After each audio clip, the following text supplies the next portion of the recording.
안녕하세요. 저는 루니케어의 개발자 김준형이라고 하고요.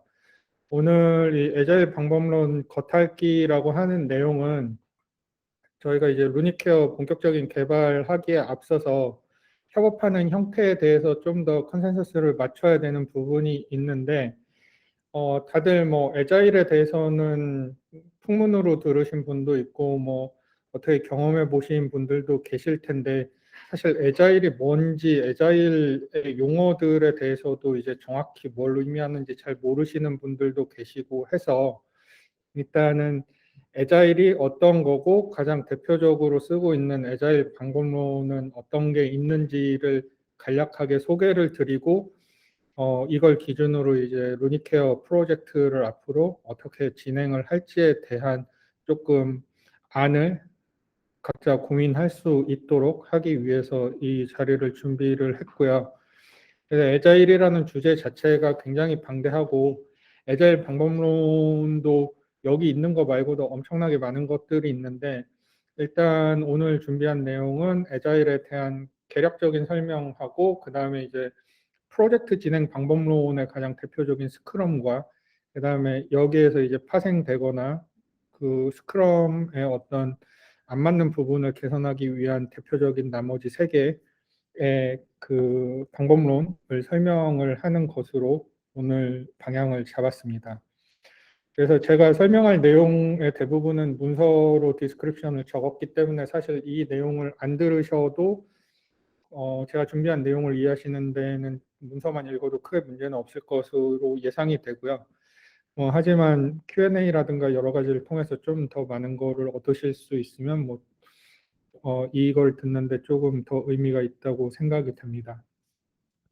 그래서 이제 진짜로 시작을 해보도록 하겠습니다. 예, 애자일이라는 말을 많이들 들어보셨을 텐데요. 애자일이 뭔지에 대해서 먼저 말씀을 드려볼게요. 애자일은 2001년에 애자일 선언문, 정확히는 애자일 소프트웨어 개발 선언이라는 거를 이제 미국의 개발자들이 선언문을 발표를 하면서부터 본격적으로 시작이 됐다라고 보시면 되고요. 사실 그 이전에도 애자일 소프트웨어 개발 그 개선이라는 활동들이 있기는 했는데, 이제 그거를 공식적으로 그 어떤 방법론이나 어떤 개념들을 좀 이제 공식화하는 첫 번째 스텝이었다고 보시면 됩니다. 그래서 뭐 애자일하게 일한다, 애자일 조직 이런 얘기들을 많이 하는데, 이 애자일 선언문의 공식적인 명칭이 애자일 소프트웨어 개발 선언이라는 데서 이제 보실 수 있듯이 처음 시작은 소프트웨어 개발이라는 주제를 가지고 시작이 된 거였어요. 그래서 공정과 도구보다 개인과 상호작용을, 포괄적인 문서보다 작동하는 소프트웨어를, 계약 협상보다 고객과의 협력을, 계획을 따르기보다 변화에 대응하기를, 이제 이런 문장들이 소프트웨어 개발 선언, 애자일 소프트웨어 개발 선언에 포함이 되어 있는데, 이 이유는 뭐냐면은 애자일 개발 방법론이라는 게 폭포수 모델이라는 거를 이제 극복하기 위한 대안으로 시작이 된 겁니다. 그 폭포수 모델은 뭐냐면, 과거에 오리지널 폭포수 모델이라고 표현이 되는 거는 굉장히 관료적인 절차였어요. 맨 처음에 엄청나게 많은 문서, 요구사항 문서들을 글로 작성하고, 그 다음에 아키텍처라고 하는 사람들이 형태를 다 설계를 하고, 개발자들은 그 문서에 있는 걸 그대로 해야 되는 거였죠. 근데 여기서 이제 문제가 생긴 게, 먼저 문서와 아키텍처링에 시간이 너무 많이 걸리고, 그 시간 때문에 개발할 시간이 이제 상대적으로 줄어들 수가 있다. 그 다음에 문서가 잘못 작성되거나 아키텍처링이 잘못됐을 때 수정하려면 문서 작업부터 다시 시작이 돼야 되기 때문에 수정 작업 등에 이제 되게 문제가 많이 생겼다. 이제 이런 여러 가지 관료적인 문제들을 해결을 하기 위해서 고품질의 결과물을 효율적으로 개발하고 변화에도 빠르게 대응하기 위한 방법이 어떤 것이 있을까라는 이제 고민들을 개발자들이 많이 했었고요. 그래서 그 많은 실험들을 이제 집대성한 게 애자일 개발 방법론이라고 해서 함께 소개가 되었습니다. 그 이제 2001년에 선언하면서 이제 시작이 된 거였고 지금은 2022년이잖아요. 그래서 애자일 개발 방법론이라는 게 굉장히 많은 발전을 하면서 애자일 코치들의 활동에 의해서 이제 조직에 애자일 방법론들이 심어지면서 이게 개발에만 쓰이는 게 아니라 조직의 문화와 커뮤니케이션 방법들을 규정하는 데 있어서도 굉장히 긍정적인 효과를 미친다라는 그런 여러 가지 사례들이 있었고, 그래서 맨 처음에 애자일은 개발 방법론의 하나로서 선언이 되었지만 지금은 이제 조직의 커뮤니케이션 형태와 철학과 사상이라는 걸로 계속 폭넓게 이제 확장이 되고 있습니다. 그래서 애자일 코치들이 이제 실제로 필드에서 실무를 하는 애자일 코치들이 항상 이제 얘기하는 게, 우리 기사에서도 뭐 KT가 애자일을 도입하기로 했다 이런 것들 많이 나오는데, 실제로 애자일 방법론을 쓴다고 해서 애자일 조직이라고 규정을 할 수는 없고, 그 애자일의 사상과 정신 체계를 받아들여서 그런 고민들을 가지고 활동을 하는 게 실제로 애자일하게 일한다라고 애자일 코치들은 얘기하고 있고요. 그래서 링크에 지라 쓰는 게 애자일 아니라고 했어 안 했어 라고 하는 게 있는데, 이게 이제 카카오에 있는 애자일 코치 조직의 이제 애자일 코치가 발표한 내용이고요. 그래서 결국 현재 애자일은 합리적이고 효율적인 소프트웨어 개발 방법론을 규정을 하는 건데, 오해하시는 게 애자일 하면 빠르게 개발한다라는 오해들을 많이 하시거든요. 애자일은 절대로 빠른 개발을 위한 방법론이 아닙니다. 그러니까 어떤 변경이나 외부의 어떤 변화에 빠르게 대응을 하는 거지, 전체적인 마일스톤 자체를 빠르게 가져가기 위한 방법론이 아니라는 것을 이제 다시 한번 좀 숙지를 해 주셨으면 좋겠고요. 그 애자일의 기본 정신은 서로 다른 조직 간의 이제 대립과 경쟁보다는 협력과 이해를 바탕으로 빠르고 유연하게 변화를 대응하기 위한 철학과 문화라는 것을 다시 한번 이제 강조드리고, 그래서 이런 기준으로 했을 때 이제 애자일 신에서는 어떤 레퍼런스 방법론들을 좀 제시를 하고 있느냐를 설명을 드릴 거고요. 그래서 총 4가지, 스크럼, 칸반, 스크럼반, 칸플랜이라는 설명을 드릴 거예요. 여기서 스크럼이 가장 복잡하고요. 칸반이 제일 간단하고, 스크럼반하고 칸플랜은 이제 스크럼과 칸반을 좀 섞는 형태로 서로의 문제를 좀 이제 해결하기 위한 형태가 되겠습니다. 그래서 우리가 필드에서 가장 많이 듣는 거는 스크럼과 그 다음에 스크럼과 관련된 용어들이거든요. 스크럼에 대해서 먼저 설명을 드리면, 스크럼은 대표적인 애자일 방법론인데 실제로 시작이 된 거는 1986년에 일본의 제조업계에서 시작이 됐어요. 그래서 스크럼이라는 게 효율적으로 보이긴 하지만 개념이 많이 복잡하고 오버헤드가 큰데, 사실상 이게 제조업에서 제조 업무를 위해서 맨 처음 시작되었다라는 거를 고려해 놓고 보면 굉장히 이제 메이크 센스한 부분들이 좀 많이 있고요. 그래서 스크럼의 이제 표준 절차라든가 여러 가지 특징들을 짚어보자면 굉장히 복잡할 수 있는데, 이걸 좀 단순화해서 키워드를 뽑아보면 4가지를 볼 수가 있습니다. 백로그와 스프린트, 스토리 포인트, 번다운 차트. 그리고 여기에서 스프린트와 스토리 포인트, 번다운 차트 이 3가지가 부작용을 일으키는 이제 가장 큰 특징이라고 좀 볼 수 있고요. 그거에 대해서는 뒤에서 또 얘기를 드리겠습니다. 먼저 백로그라고 하는 것은 스크럼에서 정해진 일정까지 프로젝트를 완료하기 위한 스크럼은 정해진 일정까지 이제 프로젝트를 완료하기 위한 방법론인데요. 프로젝트 일정을 산출을 하려면 프로젝트에 필요한 일들을 정의를 해야 될 거고요. 그 하나의 그 어플리케이션 또는 서비스가 완료될 때까지 필요한 요구사항들을 모아놓은 곳을 백로그라고 합니다. 그래서 백로그는 일반적으로 에픽과 스토리를 중심으로 되어 있고요. 그 다음에 스토리로 표현할 수 없는 일들은 큰 단위의 이제 태스크들로 묶어놓게 되어 있습니다. 그래서 에픽이라고 하는 거는 굉장히 큰 단위의 어떤 모듈 기준이라고 좀 보시면 좋을 것 같고요. 스토리라고 하는 거는 유저 스토리라는 얘기를 들어보신 분들도 꽤 있으실 텐데, 사용자가 제품을 어떻게 사용을 하느냐를 기준으로 뽑아내는 게 이제 스토리입니다. 그래서 사용자가 이런 액션을 취했을 때 제품이 이런 결과를 돌려줘야 된다. 이제 이런 식으로 정의가 되는 게 스토리고요. 태스크들은 그거보다는 좀 더 기계적이고 백단에 있는 내용들을 좀 정의를 많이 하고 있습니다. 그래서 제가 루닛에서 이제 얘기를 할 때 티켓이 뭐냐라고는 질문도 전에 받아봐서 요것도 설명을 드려야 될 것 같은데, 이제 애자일 보드에서 봤을 때 아까 백로그에서 그 프로젝트를 진행하는데 할 일들을 정의해야 되고 그게 에픽 스토리 태스크 이런 걸로 정의된다고 말씀을 드렸는데, 티켓이라는 건 그냥 할 일이라고 하시면 될 것 같아요. 그래서 해야 될 일 하나하나의 목록을 티켓이라는 걸로 만드는데, 이걸 이제 티켓이라고 표현을 하는 게 다 밑에서 설명할 애자일 보드, 스크럼 보드에서 보면은 이게 포스트잇이거든요. 원래 옛날에는 화이트보드나 벽면에다가 테이프로 이렇게 격자를 만들고 포스트잇에다 손으로 써서 여기에다 붙이는 걸 했는데, 그래서 이런 붙이는 그 종이를 티켓이라고 부른 거죠. 이게 계속 지금도 쓰이고 있는 거고요. 그래서 백로그에 할 일들을 전부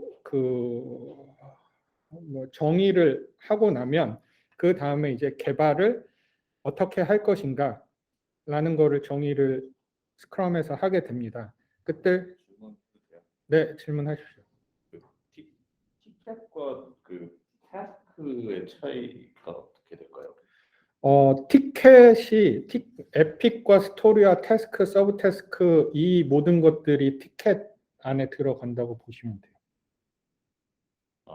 네. 예. 다른 개념이군요. 예, 그러니까 티켓이라는 건 포스트잇이라고 보시면 되고요. 그 포스트잇에 기록을 할 때 거기에다가 이 티켓의 타입이 에픽인지 스토리인지 태스크인지 이제 이런 식으로 타입을 지정을 하게 되는 거죠. 예. 그래서 그 티켓 안에 디스크립션 돼 있는 내용의 종류에 따라서 이제 이런 것들이 구분이 되게 됩니다. 그리고 이제 스크럼의 가장 큰 특징을 규정하는 게 스프린트인데요. 스프린트라는 단어도 많이들 들어보셨겠지만 도대체 스프린트가 진짜 뭔지, 이게 뭐 어디서 온 내용인지도 모르시는 분들이 좀 계신 걸로 알고 있어요. 그래서 스프린트라는 거는 스크럼에서 온 단어고요. 스크럼 안에서 이제 전체 어플리케이션을 완성하기까지의 이제 그 일정이 있다라고 하면 스프린트는 약 1주에서 4주 내지는 팀별로 좀 더 다른 기간을 둬도 되는데, 이터레이션을 돌리는 일정 주기를 여러 단위로 자른 게 스프린트라고 보시면 됩니다. 그래서 에자일에서는 처음에 시작할 때 보통 2주 정도를 기준으로 놓고 조정을 하게 되어 있고요. 그래서 스프린트의 특징은 백로그에 있는 일들을 스프린트에 시작하는 첫날 플래닝 회의라는 것을 통해서 그 백로그에 있는 것 중에 어떤 일을 할지, 몇 개의 일을 가져와야 2주 안에 끝낼 수 있을지, 그 다음에 그 안에서 디테일한 일들이 뭐를 추가로 해야 될지에 대한 결정을 시작하는 첫날 하게 됩니다. 그래서 이제 백로그에 있는 티켓 중에서 일을 더 잘게 정의를 해야 실무가 진행될 수 있다라고 하면은 추가적인 태스크나 서브 태스크 티켓들을 추가로 만들게 되고요. 그리고 스프린트의 마지막 날에 반드시 데모를 하게 되어 있습니다. 이 데모라는 거는 동작하는 내용이 될 수도 있고요. 아니면 어떤 숫자를 개선시켜야 된다라고 하면은 실험을 통해서 실제 숫자를 뽑아내서 실제 데모 날 우리가 2주 동안 한 일이 원래 목표치인 숫자를 만족시켰다라는 것도 데모의 일부로서 인정이 됩니다. 어쨌거나 스프린트의 특징은 백로그에 있는 걸 첫째 날 플래닝한 뒤에 마지막 날 데모를 함으로써 우리는 이 스프린트를 성공시켰다라는 것을 반드시 확인해야 된다라는 게 한 세트로 되어 있고요. 그 다음에 데일리 스탠드업 미팅이라고 여기에 있는데 아래 보여드렸던 이 화이트보드와 포스트잇이 모두가 보는 공간에 공개되어 있는 상태에서 매일 아침 팀원들이 모여서 이 포스트잇을 기준으로 회의를 하게 됩니다. 네, 그래서 밑에 제가 써놓은 대로 지금 진행을 안 하고 있어서 저도 컨텍스트를 조금 놓치는 것 같은데요. 그래서 그 데일리 스탠드업 미팅에서 하는 일은 매일 정해진 시간 15분 정도 진행을 하는데 내가 어제 무슨 일을 했는지, 내가 오늘 무슨 일을 할 건지, 그리고 업무를 진행하는 데 있어서 다른 구성원한테 협업을 요청을 해야 되거나 아니면은 다른 구성원이 일을 진행하는 데 있어서 내가 뭔가 첨언을 해줘야 되는 거에 대해서 간단하게 이제 대화가 이루어지고요. 그 다음에 일을 하는 데 있어서 실제 백로그와 플래닝 때 캐치가 안 됐는데 이제 발생한 업무, 인터럽트 이런 것들에 대한 이슈를 공유를 하게 되어 있습니다. 예, 그래서 여기에서 보면은 스토리, to do in progress, to verify, done이라는 5개의 단계가 있는데 보통 to do, doing, done 정도로 표현을 해도 무방을 하고요. 여기는 조금 더 잘게 되어 있는데 이 스토리가 백로그에서 가져오신 거라고 보시면 되고요. 그 다음에 to do가 스토리의 일을 실무로 하려면 어떻게 더 잘게 쪼개야 되는지에 대한 정의고요. in progress는 실제로 실무자가 내가 이 작업을 진행하고 있다라고 할때 투두에서 떼서 in progress로 옮겨서 붙이도록 되어 있습니다. 그리고 코드 리뷰라든가 아니면 프로덕트 오너나 QA에서 이게 진짜로 작업이 완료됐는지 확인하는 작업을 하는 곳이 to verify이고요. 여기에서 이제 리젝이 나게 되면 in progress로 다시 옮겨가서 작업을 완료시켜야 되고요. 그래서 검증까지 전부 끝나면 포스트잇이 done으로 가게 되는데 그럼 스프린트의 시작에는 포스트잇이 전부 투두에 붙어 있게 되고요. 만약에 스프린트를 성공적으로 완료해서 데모 가능하게 된다라고 하면은 스프린트의 마지막 날에는 모든 포스트잇이 done으로 가야 됩니다. 그래서 스탠드업 미팅에서는 이 포스트잇을 옮기면서 아니면 포스트잇에 뭔가 부가적으로 적어야 될 내용을 적는다든지 하면서 좀 더 아날로그적으로 커뮤니케이션 하는 방식에서 이 스크럼이 시작이 되었고요. 이 그림상으로는요. 네. 한 로우당 스토리는 하나씩 이렇게 단위가 되는 거예요? 네, 여기 그려놓은 거에서는 이렇게 했는데 이것까지 따를 필요는 전혀 없습니다. 예. 가장 기본적인 건 to do, doing, done만 지켜지면 되고요. 예. 회사와 팀에 따라서 이런 거는 자율적으로 세분화해서 조정을 하면 되는 겁니다. 예. 이 스탠드업 미팅에서 주의할 점은 스탠드업 미팅은 절대 토론이 되면 안 된다라는 거고요. 이야기가 길게 나누어야 되는 쪽으로 이제 이슈가 이동을 하게 되면은 즉시 대화를 중단을 하고 그거에 대한 미팅 요청과 이해관계자를 확인한 뒤에 그걸로 마무리를 하고 다음 내용으로 넘어가야 됩니다. 이때 스탠드업 미팅을 보통 15분으로 하는 이유는 에자일에서 보통 팀 규모를 규정을 할 때 피자 두 판 룰이라는 걸 많이 언급을 하고 있거든요. 이 피자 두 판 룰이라는 건 뭐냐면은 소규모 팀의 맥스 사이즈가 피자 두 판을 놓고 같이 먹을 수 있는 사이즈를 넘어가면 안 된다라는 얘기로 보통 표현이 되고요. 그래서 보통 8에서 12인 정도를 규정을 하는데 그래서 1인당 30초에서 1분 정도의 발언을 한다라는 기준으로 봤을 때 넉넉하게 15분 정도로 권장이 되고 있습니다. 그리고 아까 언급했듯이 스프린트의 마지막 날에는 데모를 해서 스프린트가 잘 진행되었는지를 반드시 확인을 해야 되고요. 데모를 플래닝하지 않는 스프린트는 잘못된 스크럼 진행 방식이라고 보시면 될 것 같습니다. 예. 그리고 일반적으로 스프린트의 마지막 날 데모를 하고 나서 회고를 많이 하는데 실제로 스크럼의 표준 절차에는 오리지널은 회고라는 게 존재하지 않았고요.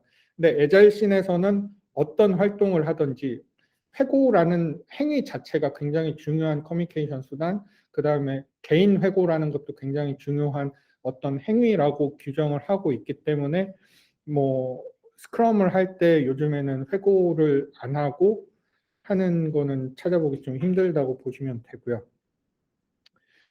예. 그러면은 여기서 이제 스프린트에 대한 건 설명을 드렸고 그 다음에 이제 스토리 포인트라는 게 있는데 이게 스크럼에서 가장 큰 문제를 일으키는 원인 중에 좀 하나로 지목이 되는 애거든요. 뭐냐면 스토리 포인트라는 건 맨 처음에 만들어졌을 때 기본적으로 일의 난이도에 대한 규정을 합니다. 근데 이게 절대치는 아니고요.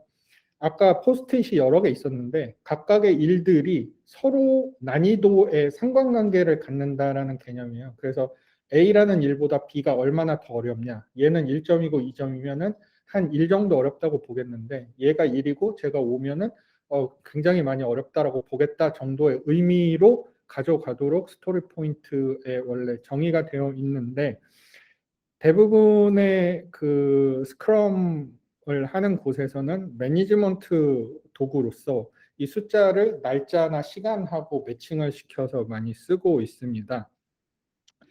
그랬을 때 이제 문제가 생기는 게 뭐냐면 이건 업무 난이도를 통해서 그냥 업무의 어떤 진행되는 시간을 개별 개발자들이 좀 스스로 정의를 하자는 건데 왜냐하면 개발자별로 능력이 다르니까 이 스토리 포인트는 플래닝 할 때 합의를 하는 거거든요.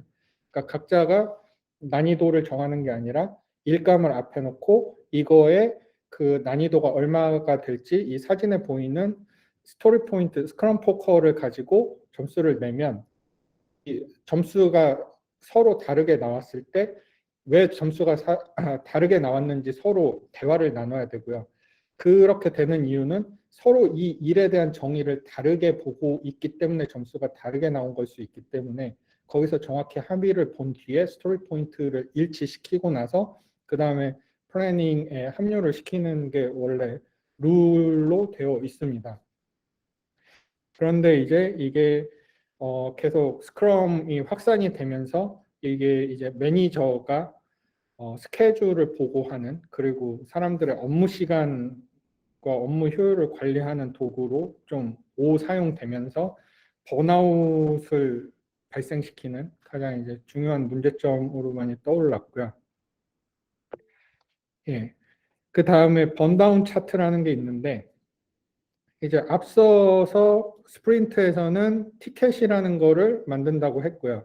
거기에 스토리 포인트를 부여한다고 했는데 이 스토리 포인트의 그 해결 상황을 그리는 번다운 차트를 보통 그 스크럼 보드를 그릴 때 같이 그립니다. 그래서 지금 이 사진에 있는 우측에 밑으로 떨어지는 선이 있는데 여기 있는 포스트잇으로 이동을 할 때마다 처음 시작할 때 총 스토리 포인트의 합을 Y축에 적어 놓고 X축이 날짜인데 날짜가 하루하루 지나갈 때마다 돈으로 이동한 스토리 포인트를 총 값에서 마이너스를 시켜서 여기에서 이 번다운 차트가 어떻게 떨어지는지를 봄으로 해서 우리 팀의 속력이 지금 어느 정도 나고 있는지 이게 데모 때까지 일정을 맞출 수 있을지 이런 것들을 좀 확인하는 용도로 쓰는 것이 번다운 차트이고요.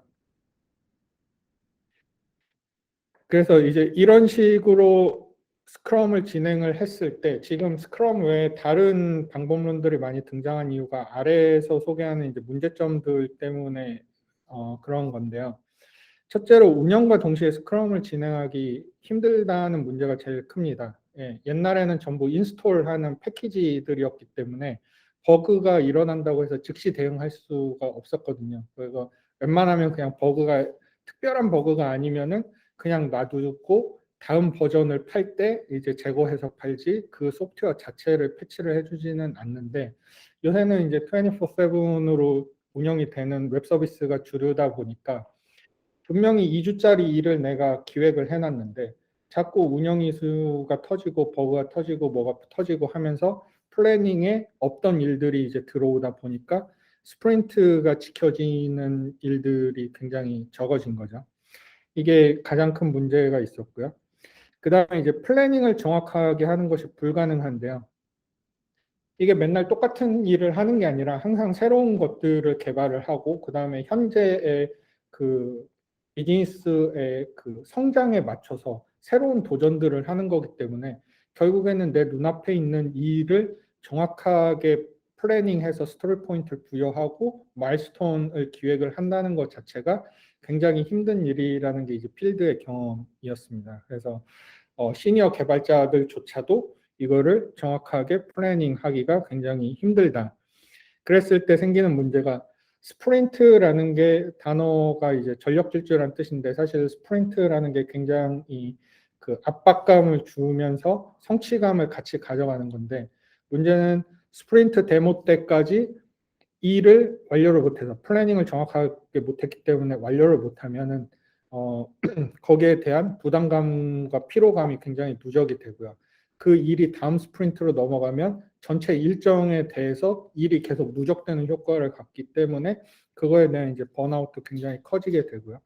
반대로 이번 스프린트에 생각보다 일이 빨리 끝났다라고 했을 때 모든 게 스프린트 주기를 기준으로 움직이기 때문에 뒤에 있는 걸 땡길 수 있는 룸이 별로 없습니다. 그러면 플래닝부터 해서 데모 범위까지 조정이 다 가야 되는데 그렇게 되면은 굉장히 힘든 상황이 만들어질 수 있기 때문에 그냥 시간 붕 띄우고 그 스프린트는 그 좀 널널한 상태로 두게 되는데 그럼 그 뒤에서 플래닝 실패가 만약에 오버워크로 이어지게 되면은 전체적인 어떤 리듬이 상당히 안 좋게 되는 그런 스크럼이 돼버릴 수가 있는 거죠.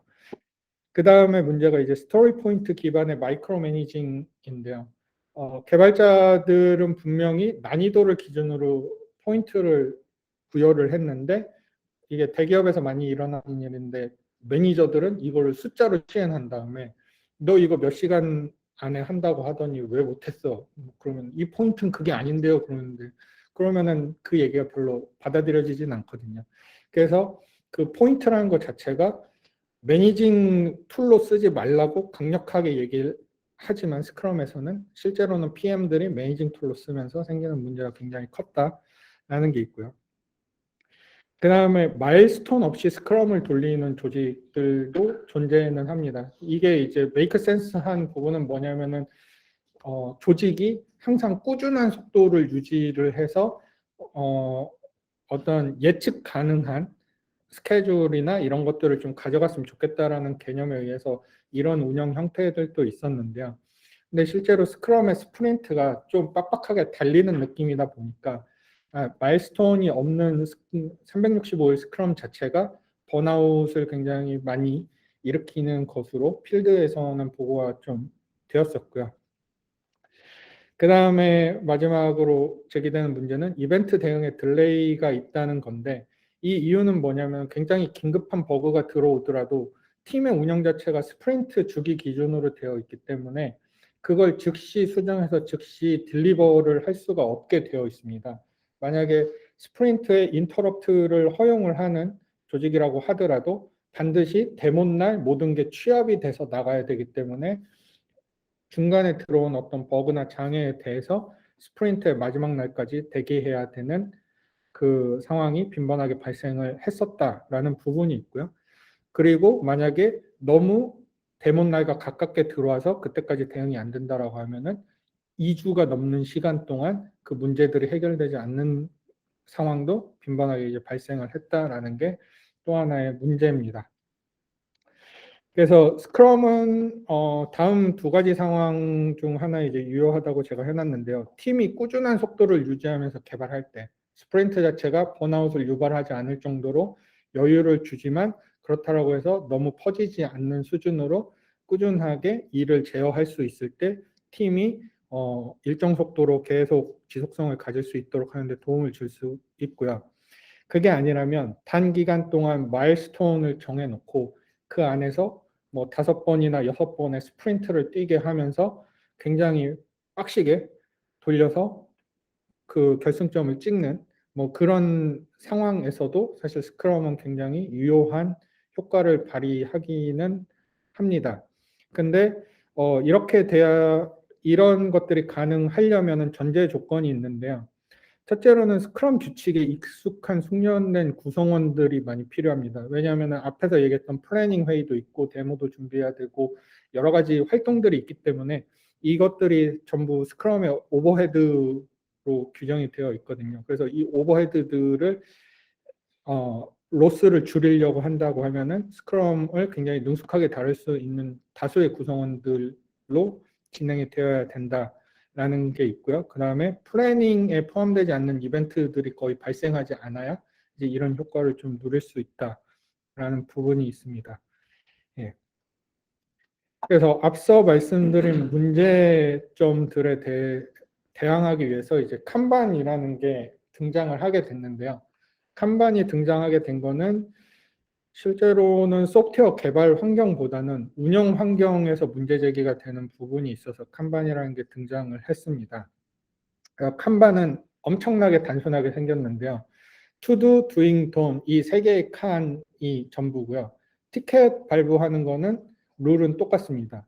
근데 여기에는 스프린트 같은 어떤 주기도 없고요. 아무것도 없고 그냥 to do에 있는 거를 doing으로 가져가고 doing에서 완료되면 돈으로 가져가고 완료됐으면 to do에 있는 걸 다시 doing으로 가져오고 돈으로 보내고 이것만 반복을 하는 겁니다. 근데 이때 중요한 거는 칸반의 특징은 doing에 붙일 수 있는 포스트잇의 개수를 제한을 하고 있습니다. 이 이유는 뭐냐면은 사람이 한 번에 병렬로 처리할 수 있는 일의 개수에 제한이 있다라는 개념을 가지고 온 건데요. 그래서 doing을 하고 있을 때 만약에 운영 이슈가 발생을 해서 즉시 처리해야 되는 일이 발생을 한다고 하면 그리고 그게 doing에 들어갈 수 있는 그 티켓의 개수, 맥스 개수를 넘어가게 되면 우선순위를 정해서 가장 우선순위가 낮은 일을 투두로 옮기고 그 다음에 그 새로 들어온 일을 doing에 붙여서 즉시 으로 보내는 이런 형태로 돌아가는 게 칸반이고요. 그래서 칸반의 룰은 단 한 가지, doing에 일정 개수의 티켓을 넘길 수 없다. 그리고 doing에 있다가 투두로 돌아가면 걔는 일정 퍼센트로 일이 프로그레스 된 게 아니라 아예 제로로 리셋이 됐다라고 봐야 된다. 이 두 가지의 원칙만을 지키면은 그 이외에는 특별한 것이 없는 형태로 규정이 되어 있습니다. 여기는 질문 없으실까요? 간반에서는 뭐 데모나 네. 홍보나 이런 것들도 그냥 자유롭게 애드할 수 있는 서비스인가요? 그것도? 네, 칸반 그러니까 해고라는 거는 사실 필요하면 한다라는 게 애자일에서는 기본적으로 얘기를 하는 거거든요. 언제 한다가 아니라 필요하면 한다기 때문에 칸반을 진행을 하다가 우리 요새 좀 삐걱대는 것 같은데 해고 한번 합시다 하면 그냥 하면 되는 거고요. 예, 그리고 이제 뒤에 칸 플랜이라는 거에서 얘기가 조금 나올 텐데 플래닝도 보통 기준점을 잡을 때 투두에 있는 게 개수가 너무 떨어진다.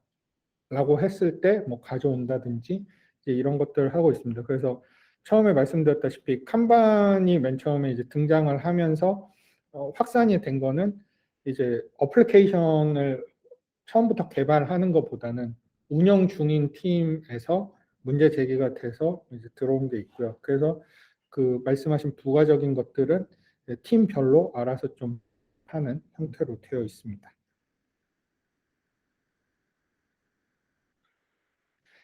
그 다음에 이제 스크럼반이라는 게 있는데요. 이거는 스크럼반의 그 유래를 살펴보면 스크럼 투 칸반이라는 말에서 유래되었다고 합니다. 그래서 스크럼을 하고 있는 조직에서 칸반으로 한 번에 넘기면서 생기는 이제 충격을 뭐 완화를 하자라는 취지로 만들어진 거라고 하기는 하는데요. 근데 실제로 내용을 보면 그런 취지인가는 저는 잘 모르겠어요. 그냥 하이브리드 형태에서 그 스크럼에 약간 피로도가 있는 것들을 제거한 것 같긴 한데 스크럼에서 칸반으로 가는 과도기라고 하기엔 스크럼의 특징이 좀 많이 없어서 그래서 여기도 이제 설명을 드리면 스크럼반에는 버킷이라는 게 있는데 아까 스크럼에서 말씀드린 백로그랑 똑같은 거라고 보시면 됩니다. 근데 차이가 있다면 스크럼은 백로그라는 통이 하나가 있고 그 통 안에 앞으로 해야 될 일을 다 집어넣는 스크럼반에서는 1year 버켓, 6 months 버켓, 3 months 버켓이라는 세 개의 버켓을 놓고 이 버켓에 장기 플랜과 단기 플랜들을 분산해서 집어넣도록 되어 있습니다. 그리고 화이트보드에 투두 도잉 던으로 갈 때는 3 months 버켓에서 투두로 이동을 시키도록 되어 있고요. 이것이 이제 스크럼의 백로그하고 스크럼반의 버킷의 차이점이고요. 그 다음에 이제 스크럼반에는 주기라는 게 있는데요. 스크럼반의 주기는 칸반에서 같이 쓰는 앞서 설명을 제가 누락한 것 같은데 칸반의 주기랑 같은데 스크럼의 스프린트랑은 다르거든요.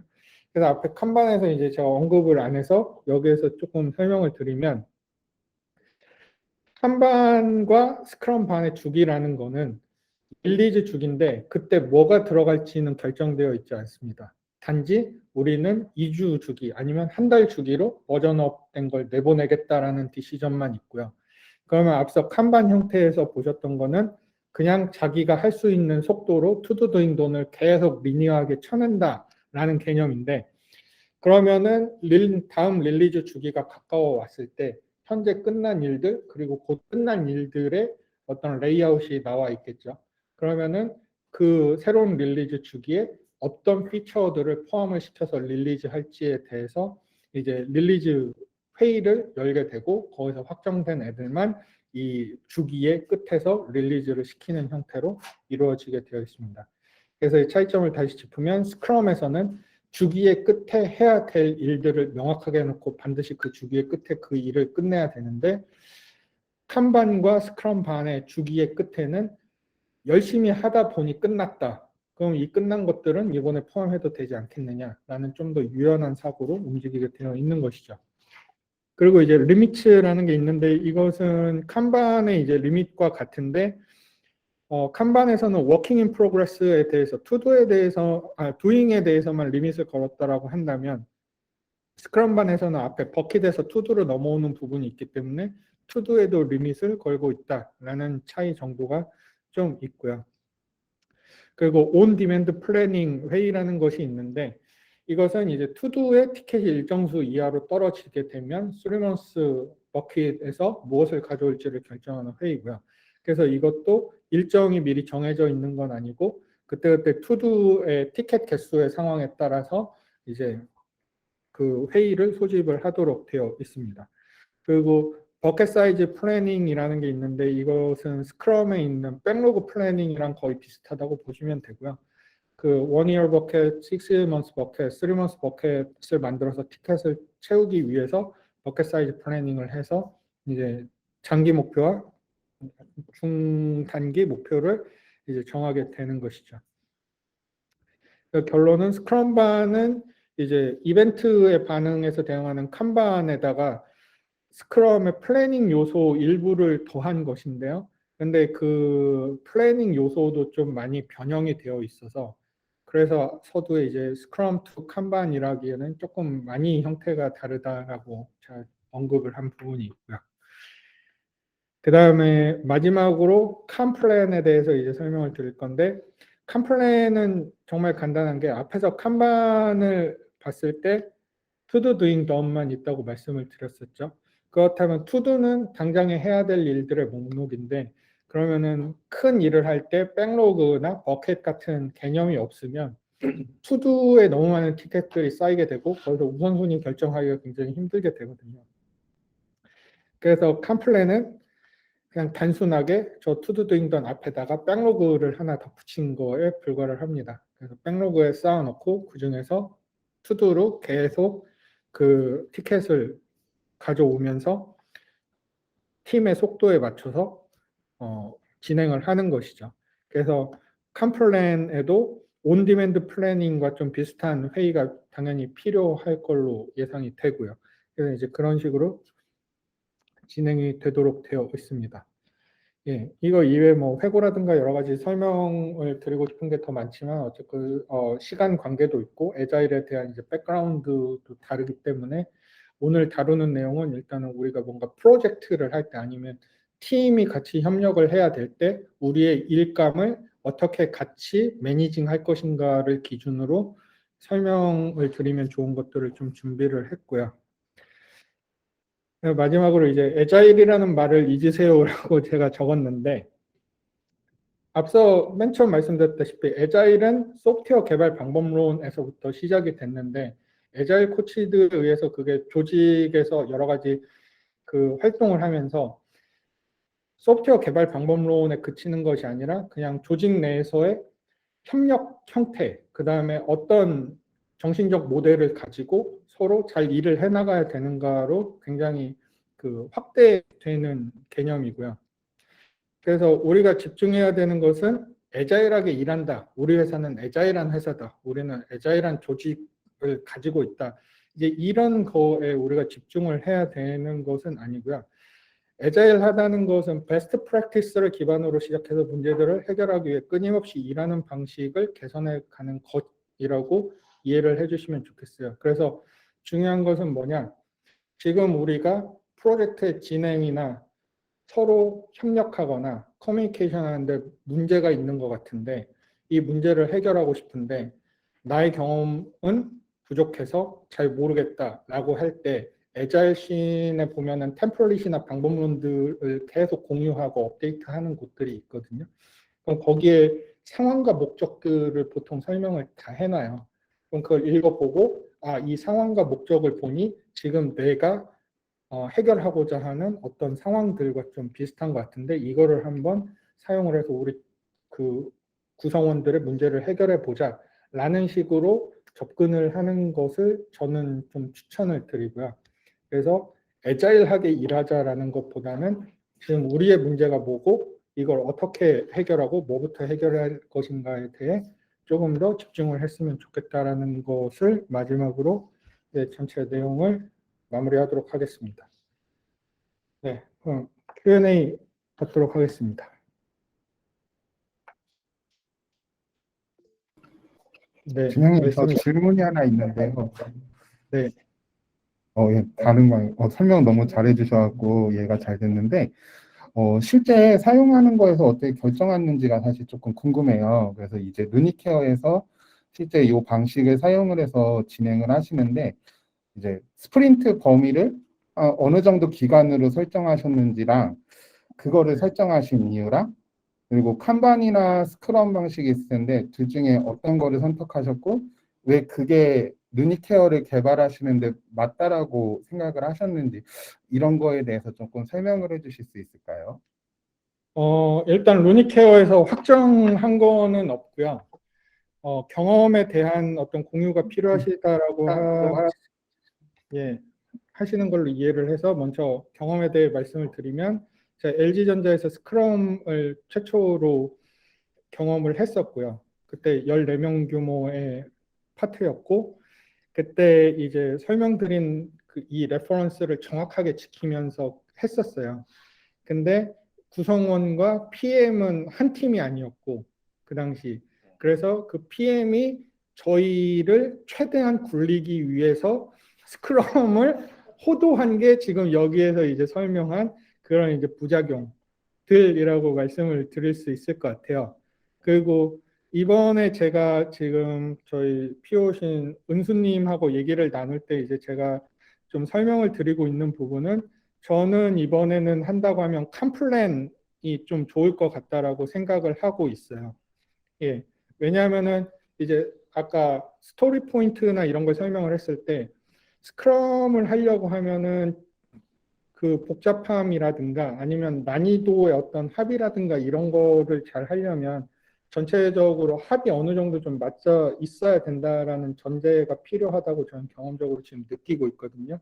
근데 지금 일단은 루니케어의 개발팀은 지금 막 조직이 돼서 서로가 어떻게 일하는지 성향도 잘 모르고 서로의 속도도 모르고 그다음에 시니어리티도 굉장히 갭이 큰 상황이에요.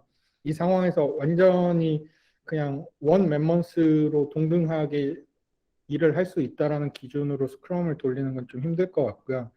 그래서 컴플랜을 개인적으로는 선택을 했으면 하는 이유는 컴플랜을 하게 되면 개개인이 자기의 속도를 가지고 일을 진행을 시킬 수가 있거든요. 대신에 이거를 매니지먼트 하는 입장에서는 마일스톤이 되게 불안할 수는 있어요. 마일스톤이 불안할 수는 있는데 백로그를 잘 정리하고 그거의 우선순위들을 굉장히 잘 정리한 다음에 그 다음에 앞단에서 좀 속도를 보고 거기에서 속도가 좀 부족하다 싶으면 중간에 아마 스프린트를 조금 끼워 넣는다든지 해서 대신 회사가 이제 거기에 대해서 끝나고 난 뒤에 어떤 휴식이라든가 보상에 대한 익스큐즈가 좀 있으면은 좀 더 잘 돌아갈 것 같긴 한데 그런 식으로 해서 만약에 우선순위랑 여러 가지를 봤을 때 버전 1이 나오는 시점에서 컴플랜으로 돌렸을 때 그 필요한 것들이 일단 다 들어갈 것 같다. 라고 하면 그냥 칸플랜으로 넣을 수 있는 거 최대한 속도로 다 집어넣는 걸로 끝내면 될 것 같고요. 칸플랜 속도를 돌렸을 때 마일스톤에 필요한 게 다 못 들어간다. 좀 부족할 것 같은데 어떻게든 좀 하면 우겨넣으면 들어가지 않겠느냐라고 하면은 아마 중간에 스프린트 체제로 좀 변경을 해가지고 좀 더 채찍질을 스스로 할 수 있는 형태로 바꿀 수 있지 않을까라는 생각을 하고 있습니다. 답변이 되셨나요? 네, 설명 감사합니다. 네. 또 질문 있으신가요? 네, 말씀 주십시오. 박승리님. 네.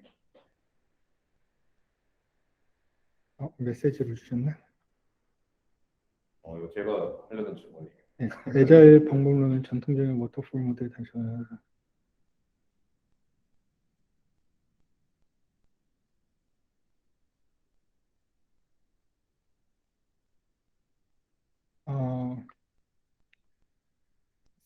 네, 이 부분에 있어서는 그 여러 가지 고민 포인트가 있을 것 같아요. 근데 이제 의료기기 제조업체로서 외부한테 요구를 받는 것과 내부에서 저희가 실무적으로 그 프로덕트를 딜리버하는 거 사이에도 차이는 있잖아요. 그러니까 과거의 워터폴 모델이라는 거는 뭐냐면은 소프트웨어의 디테일 하나하나까지도 전부 있어야 되는 거에 가까워요. 마치 이제 SI 업체에서 은행 수주를 따거나 해서 진행하는 그런 형태의 프로젝트들인데, 제가 잘은 모르겠지만 의료기기를 저희가 제조를 한다고 했을 때 사실 외부에다 제공해야 되는 문서는 그 정도 수준의 문서는 아니라고는 알고 있거든요. 그러니까 외부에 제공해야 되는 그런 관료적인 것들과 그 다음에 그 부분의 영향을 최소화하면서 안에서 좀 빠르고 유연하게 개발을 가져갈 수 있는 부분을 잘 그 라인을 정해서 인터페이스로 좀 분리를 시킨다라고 한다면 그러면 좀 더 나은 형태로 일할 수 있지 않을까라는 생각을 하고 있습니다. 답변이 되셨나요? 안 되셨나요?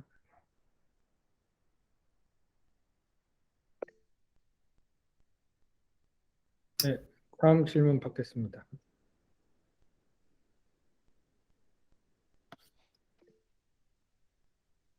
네, 또 해주십시오. 네, 저는 에자일이라고 이제 우리는 에자일 한다라는 회사를 여러 군데 다녀서 경험을 하긴 했는데 여기서 이제 말하는 에자일하고는 되게 다르게 경험을 했다라고 생각이 들어요. 예를 들어서 회고를 뭐 매번 이제 스프린트마다 하긴 했지만 번다운 차트가 완벽하게 떨어진 적을 저는 거의 못 봤거든요.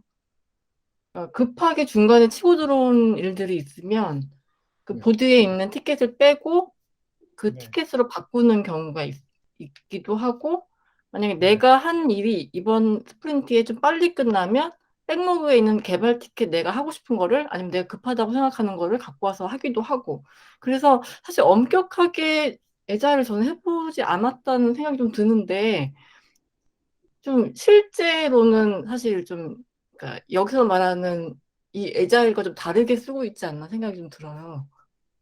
에자일이 맞나요? 근데 이렇게 해도? 일단은 애자일이 맞다고 말씀을 드리겠고요. 10번 애자일이라는 말을 잊으세요를 다시 보시면 아, 네.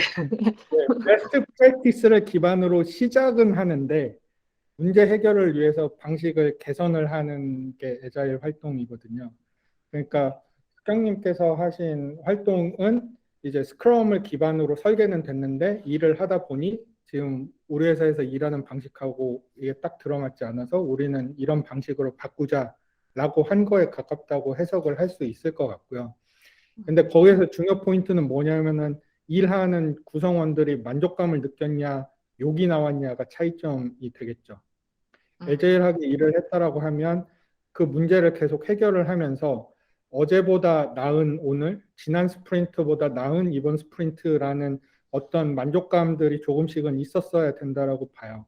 근데 만약에 프로젝트 매니저가 푸시하는 거에 따라서 룰이 엉망이 된 거라면, 룰이 개선이 된 게 아니라 룰이 엉망이 된 거라고 하면 그럼 분명히 불만이 계속 늘어났겠고 술 먹고 욕을 했겠고 그랬겠죠.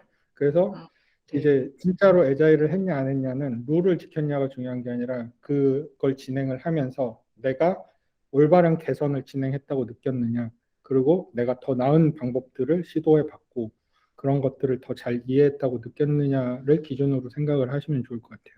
아, 네, 이해 잘 했습니다. 사실은 그동안 만족을 했었고요. 저는 개발자로서 생각을 할 때, 그러니까 그 비즈니스의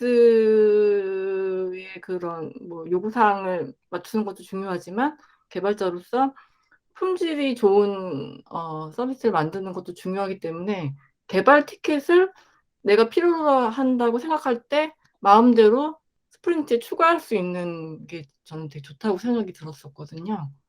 예, 근데 예, 구성원들이 만족하는 것이 저는 이 목적이 될 수 있는 것 같아서 좋은 말씀 잘 들었습니다. 감사합니다. 네. 또 질문 있으실까요?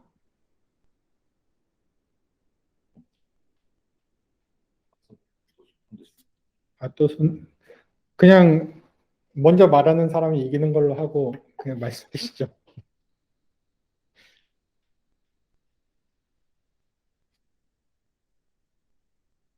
마이크 켜고 말씀 주시면 될 것 같아요.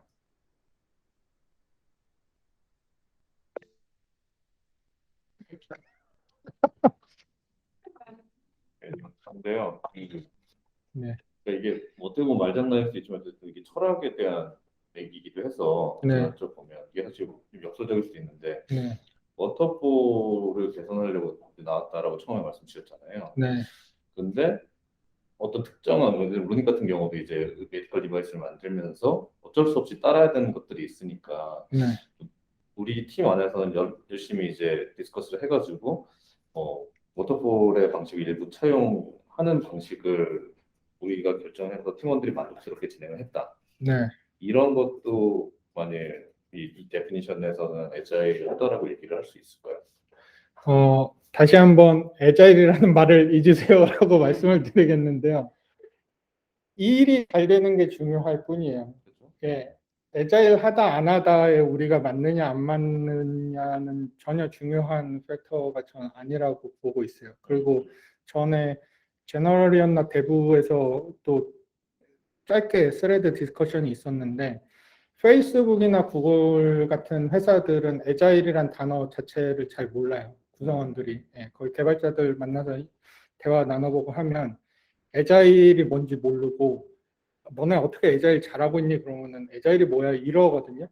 근데 일하는 형태에 대해서 물어보면 굉장히 애자일하게 일을 하고 있어요. 그럼 그 사람들은 내가 애자일하게 일하냐 안 하냐는 상관을 안 한다는 거죠. 근데 그들이 가진 일하는 프로세스, 회의하는 방식, 그 다음에 구성된 시스템들을 보면 그냥 문제를 해결을 하고 있는 거거든요. 좀 더 빠르게, 좀 더 안정적으로, 좀 더 나은 서비스들을 효과적으로 고객한테 가져가기 위한 고민들을 계속하고 있는 것 뿐이지 우리는 애자일하게 일해야 돼. 이렇게 일하는 게 애자일일까라는 고민은 정말 1도 안 한다는 거죠. 그러면 제가 마지막에 애자일이라는 말을 잊으세요라는 당부를 추가를 한 이유도 그거예요. 루닉도 애자일을 기준으로 놓지 말고 어떻게 해야 더 나은 내일이 될까를 같이 고민을 하면 좋겠다는 그럼 거죠. 뭐 스크럼이건 간단이건 칸플랜이든 이런 것들도 결국엔 그냥 부트스트래핑을 하기 위한 어떤 스타팅 포인트로 쓰거나 아니면 그냥 같이 일할 때 좀 커뮤니케이션을 효율성 있게 하기 위해서 좀 미리 좀 분류를 좀 해놓고 표준화를 해놓은 거지 이게 또 반드시 따라야만 되고 그런 것도 아니가.